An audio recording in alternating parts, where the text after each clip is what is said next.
Hi, it's Olivia, and today I have a 5-minute review for The Ballad of Songbirds and Snakes by Suzanne Collins. This is completely spoiler-free, but if you want to read my spoiler-filled thoughts, I have a Goodreads review linked below. And if you want to talk spoilers, because I'd be happy to, just put spoilers at the top of your comment. But to start, my overall thought when I finished this was that I still think that Suzanne Collins has over 7 decades worth of Hunger Games content and even more characters at her disposal if she wanted to write them. Like, she has a lot of stories she can tell, and she chose to focus for this book on the 10th Hunger Games, following Coriolanus Snow as the mentor to the District 12 tribute, and I cannot say that that was the most entertaining story to read. I really can't. I wondered that at the beginning, and it was the same thought at the end. And when wondering why she chose this, I did see in an interview when answering like why she picked this, she said she wanted to explore elements of war theory, and when thinking of that topic, it seemed to best fit naturally Snow's character in that time period. And I could see she definitely has like these kind of deeper questions that she asks, like, are humans naturally violent, or are we born good or bad, or, and you know, without government, are things just naturally chaotic and violent? You can definitely see those questions that she poses throughout the book, but nonetheless, it wasn't the most entertaining story. But let me start out with my prose. The first thing was that it was super interesting to learn more about the origin of the Hunger Games and how it got to what we see in the original trilogy, because it looks really different in this book, and we get to see how it became what it is. And then, you know, certain things we're familiar with, like locations, and just certain things were really interesting to see how they came about. Also, it's broken up into parts, and part 2 was by far my favorite. It was the most gripping.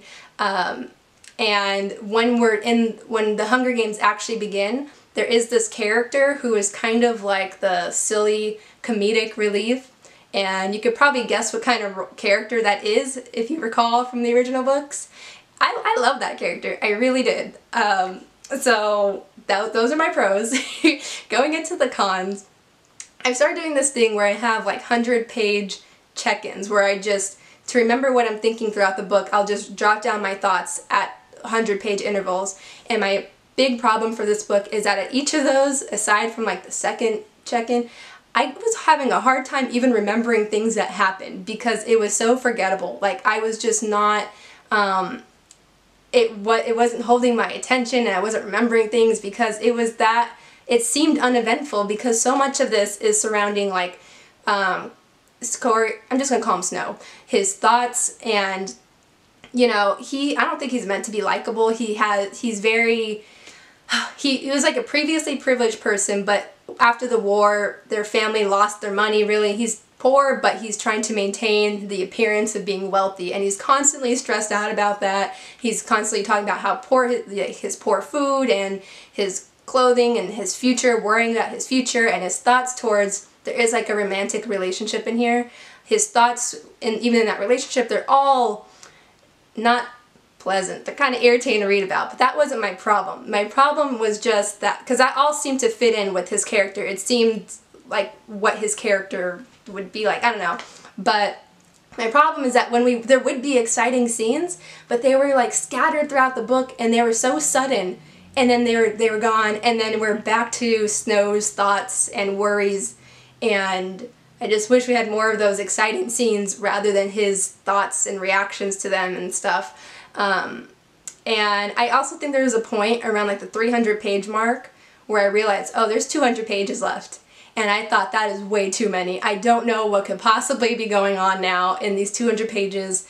I thought it was too long. I really did.